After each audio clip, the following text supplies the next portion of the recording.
Hello friends, இன்றைக்கி ஒரு விஷயங்கள் நான் ஷேர் பண்ணலான்னு இருக்கேன். ஸ்ட்ரெயிட்டாக நம்ம விஷயத்துக்கே போயிடலாம்.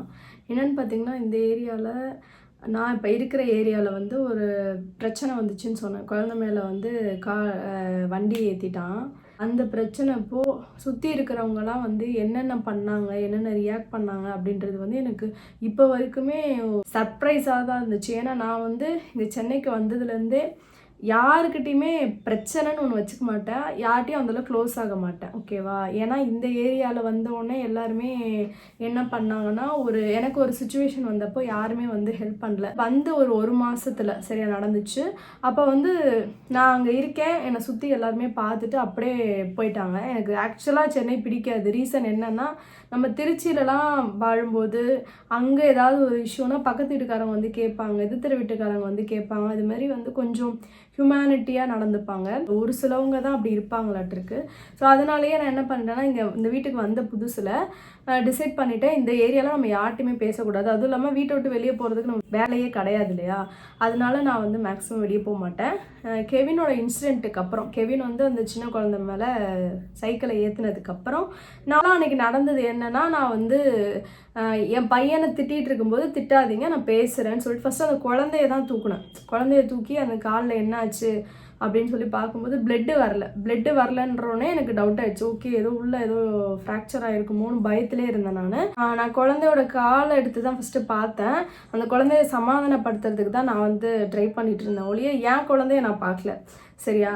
அப்போ அப்பப்போ போய் பார்த்துட்டு வேற இருந்தேன்னா, ஒரு 3 நாள் கழித்து அவங்க அந்த குழந்தையோட பேரண்ட்டே என்ன சொல்லிட்டாங்கன்னா, என்கிட்ட ஸ்ட்ரெயிட்டாக நடந்த இன்சிடெண்ட்டை பற்றி என்கிட்ட சொன்னாங்க. என்னென்னா, சுற்றி இருந்தவங்கலாம் சொன்னாங்களாம், அவங்கள சும்மா விடாதீங்க, போய் சண்டை போடுங்க, எப்படி நீங்கள் சும்மா விடலாம் அப்படி இப்படின்ட்டு.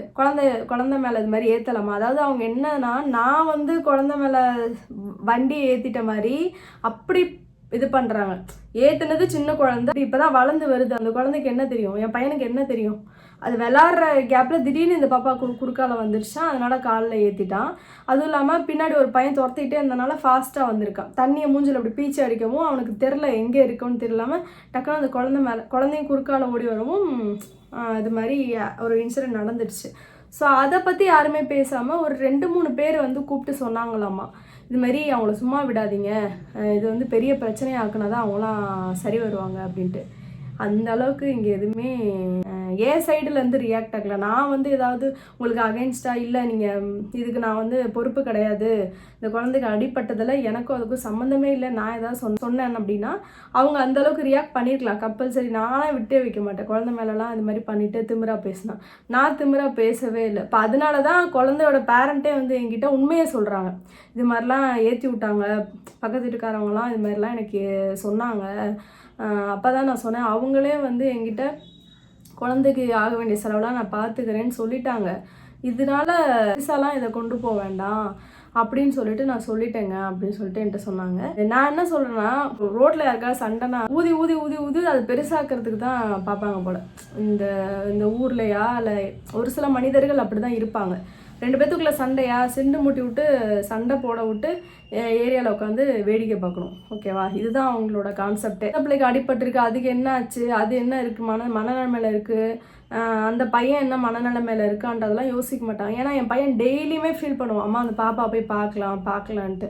ஏன்னா என் குழந்தைய மனசாட்சி இல்லாமல் நான் வளர்க்கல. யாருக்காவது ஒரு விஷயம் உன்னால் கெடுதல் நடக்கக்கூடாது, நடந்துச்சுன்னா அந்த இடத்துல நீ தான் ரெஸ்பான்சிபிள், நீ தான் அந்த குழந்தைக்கு தேவையானதெல்லாம் பார்க்கணும் அப்படின்னு சொல்லிட்டு நான் வளர்த்துட்ருக்கேன். சரியா? என் குழந்தை அப்படிலாம் எனக்கு என்னன்னெலாம் இல்லை.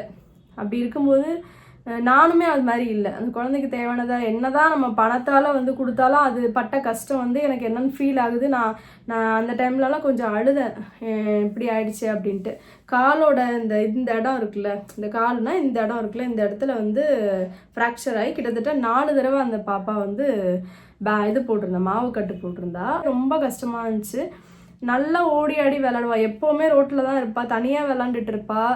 அதெல்லாம் நான் பார்க்கும்போது சம்டைம்ஸ் அது தனியாக இருக்கும்போது, இந்த இன்சிடெண்ட்டுக்கு முன்னாடி தனியாக விளாண்டுட்டு இருந்தானா அவங்க அம்மாவை கூப்பிட்டு யாராவது வெளியே உட்காருங்கன்னு சொல்லிட்டு போவேன். இல்லைனா அந்த குழந்தைய வீட்டுக்குள்ளே போய் விளாட, வெளியே விளாடன்னு சொல்லிட்டு போவேன். நான் எதுக்காக இந்த வீடியோ உங்களுக்கு ஷேர் பண்ணுறேன்னா, யாருக்காவது ஒரு சண்டையாக அந்த பிரச்சனையை வந்து சால்வ் பண்ணுறதுக்கு என்னவோ அந்த ஐடியா கொடுங்க. எப்போவுமே இப்போ சிண்டு மூட்டி விடுற வேலை மாதிரி, இல்லை சண்டை போடு அப்படின்ற மாதிரி, ஆப்போசிட்டில் அது மாதிரி ரியாக்ஷன் இருந்தால் நீங்கள் வந்து ரியாக்ட் பண்ணலாம். ஆப்போசிட்டில் அது மாதிரி ரியாக்ஷன் இல்லைன்றப்போ முடிஞ்ச அளவுக்கு அந்த பிரச்சனையை சார்ட் அவுட் பண்ணுறதுக்கு தான் பார்க்கணும். ஸோ இது வந்து எனக்கு ரீசெண்ட் டேஸில் அதுக்கு தெரிய வரும்போது நான் இதெல்லாம் வந்து யூடியூப்பில் ஷேர் பண்ணணும் கண்டிப்பாக அப்படின்னு நினச்சேன். அதனால தான் ஷேர் பண்ணேன். ஒரு கொஞ்சமாவது ஒரு மனசாட்சியோடு நடந்துக்கணும்னு நினைக்கிறேன். அதுக்கப்புறம் கெவின் லெவின் வந்து வெளியே அவ்வளோவா சைக்கிள் ஓட்டவே விடுறதில்ல. அப்படியே ஓட்டினா கூட நான் பொதுவாகவே வெளியே உட்காந்துப்பேன். அவங்க சைக்கிள் ஓட்டுறாங்கன்னா எங்கே ஃபாஸ்ட்டாக போகிறாங்க, வயசானவங்களாம் நடந்து போயிட்டுருக்காங்க, ஏதாவது இடிச்சிட்டாங்க என்ன பண்ணுறதுன்னு வெளியே தான் உட்காந்துருப்பேன். இப்போ ரொம்ப கேர்ஃபுல்லாக இருக்கேன். முடிஞ்ச அளவுக்கு வீட்டுக்குள்ளே விளையாடுங்க. நம்ம வேறு வீடு காலி பண்ணி போயிட்டோம்னா அங்கே நான் உனக்கு அதுக்கேற்ற மாதிரி வீடு பார்க்குறேன், விளையாடுறதுக்கு ஏற்ற மாதிரி அப்படின்னு சொல்லிட்டேன்.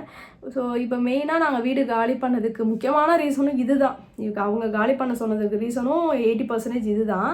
அண்ட் வந்து நாங்கள் போகிற வீடுமே வந்து பசங்கனால வெளியே பின்னாடி சைடு விளாட்றதுக்கு ஏற்ற மாதிரி தான் வீடு பார்த்துருக்கோனால இப்போ இதுக்கப்புறம் அந்த பிரச்சனை இருக்காதுன்னு நினைக்கிறேன். ஒரு 3 இயர்ஸ்க்கு வந்து நம்ம பாட்டுக்கு நம்மளுக்கு பிடிச்ச மாதிரி ஒரு இடத்துல இருக்க போகிறோம் அப்படின்ற ஒரு நிம்மதி இருக்குது எனக்கு. ஏன்னா வாழ்கிற வீடுன்றது ரொம்ப இம்பார்ட்டன்ட் இல்லை, நிம்மதி வேணும்ல.